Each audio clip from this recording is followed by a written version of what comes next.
Welcome to the Mills Knows Bills podcast. My name is Mills Bender. I'm the founder and CEO of Mills Knows Bills, where we help you, variable income earners, master your money in 90 days.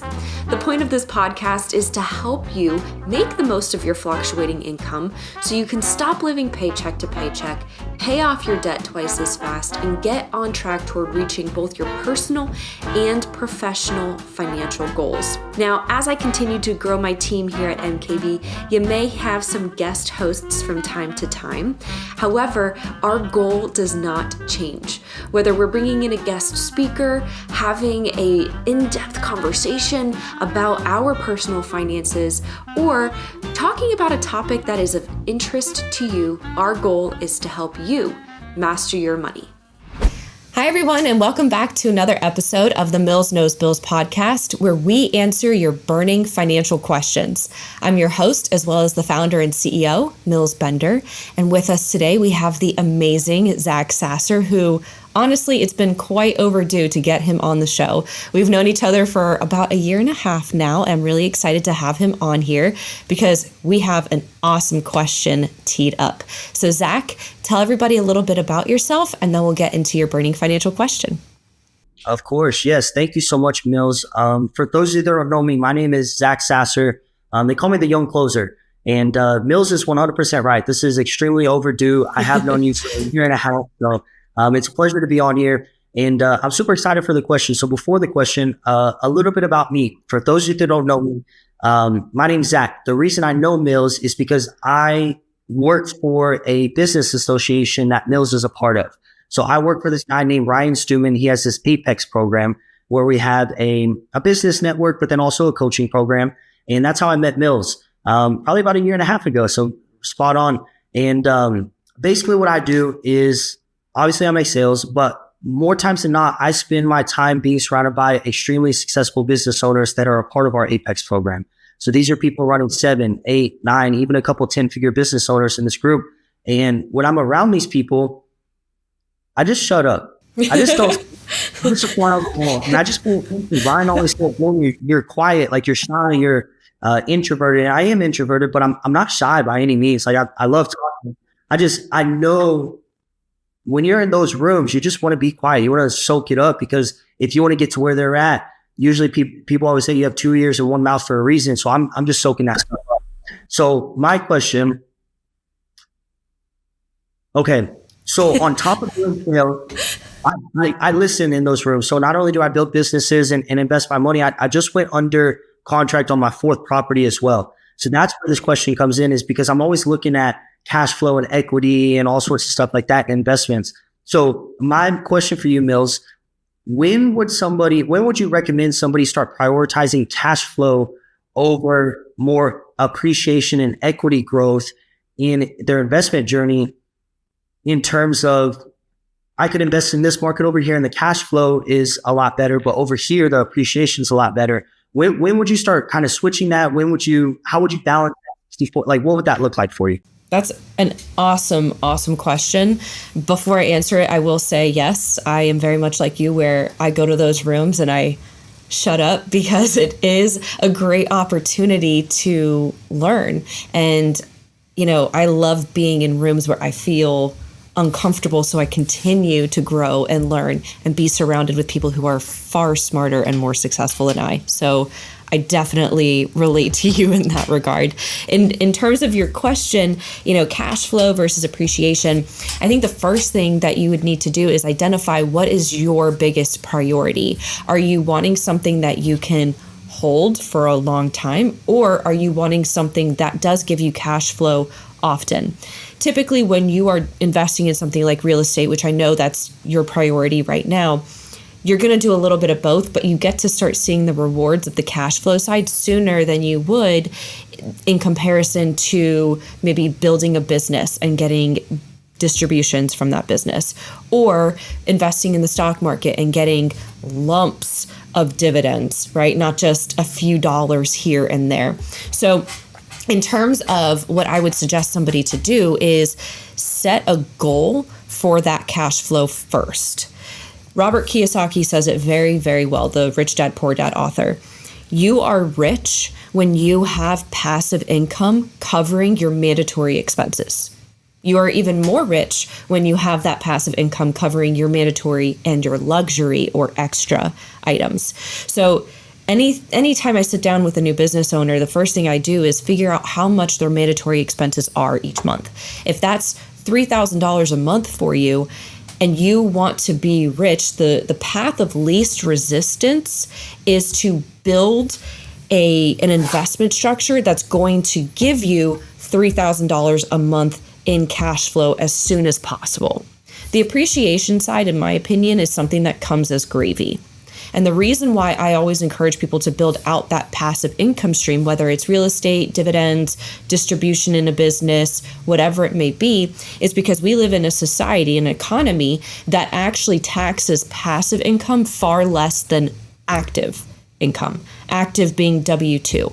So it's not really a set percentage. It's not really a set timeline, except for the path of least resistance to getting to that number as quickly as possible for you, because there are so many additional advantages living in the United States, having that type of cash flow investment. Does that make sense? 100%. 100%. Is there something else I could maybe clarify for you, or does that answer your question? No, that's beautiful. Maybe one more question is, Sure. You mentioned passive income being taxed at a lesser percent. Can you go into that a little bit? Sure. So we live in the world of business ownership and entrepreneurship, right? And a lot of times people will throw out, I file as an S Corp or I file as a single member LLC. The way that the United States structures its taxes is that business owners actually have more advantages than somebody who works a W-2 job. For example, if you were to only make a W-2 salary of $50,000 a year, you could pay up to 5 different taxes. Federal income tax, which everybody pays, state and local income tax, which is dependent upon where you live, and then the last 2 is Medicare and Social Security. That's a combo also known as FICA. So out of that $50,000, let's just say you don't live in a state/city that has that income tax, you're paying whatever federal income tax bracket you fall within, plus FICA, okay? FICA is really the big one I want you to focus on right now.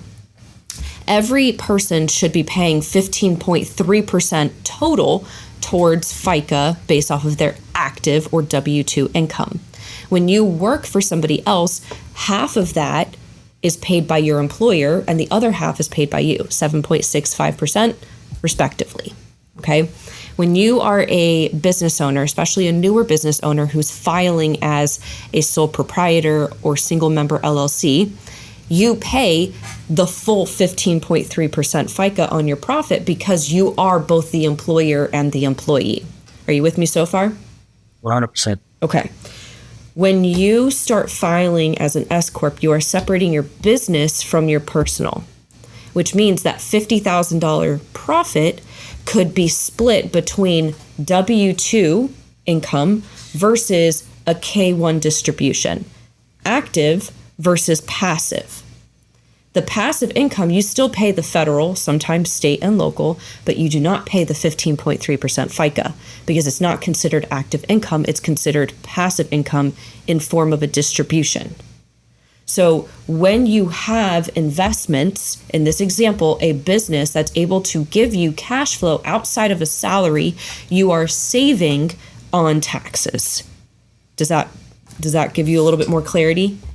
100%, to the tune of either half of the 15.3 if you're W-2 or the full 15.3 if you're a business owner or LLC. Mm-hmm. I love it. Makes complete sense. Mm-hmm. So that's why it's important to prioritize cash flow, especially in the form of passive income, because if you are able to have that income cover your mandatory expenses, you are not only saving on taxes, but you also don't need to actively work all the time for that passive income. You have literally figured out how to have that time and money balance. So with that said, I want to make sure that I give you some time to talk a little bit more about what you do. Tell everybody how they can grow their business through the services that you provide. Of course. Yes, ma'am. So like I said, so we run this program called Eat. And basically we help business owners grow their business no matter where they're at. So we have a few different levels, whether you're just starting out, whether you're in the middle and you're like, man, I really want to start working on my business instead of in it, or whether you're at the top, you're already crushing it, and you just want to be surrounded by other people like that. So I don't want to pitch any of my stuff. If you would like to reach out to me and have questions on that, I'm sure Mills would love to talk about Apex and how it's impacted her, but I am on Facebook and Instagram most active. So Facebook is going to be facebook.com/real Zach Sasser, not Thacker. Not Thacker. Insider with me and Mills. And then my Instagram is going to be @Sasser21. I would love to connect with you guys, whether you guys have interest in Apex or whether you guys just want to connect with me and say, hey, your question was great or your question was terrible. And yeah. Oh my gosh, I always love talking with you, Zach. I really appreciate you taking the time. And yes, if anybody ever has questions about Apex and how it has helped me grow my business, you're welcome to reach out to me as well. Zach is actually the one who helped guide me in figuring out the best position within Apex for Mills Knows Bills. So he's obviously the expert, but I hope y'all have a wonderful rest of your day. And thank you again, Zach. Thank you so much. If you stuck around long enough to get to this part of the podcast, I just want to say thank you.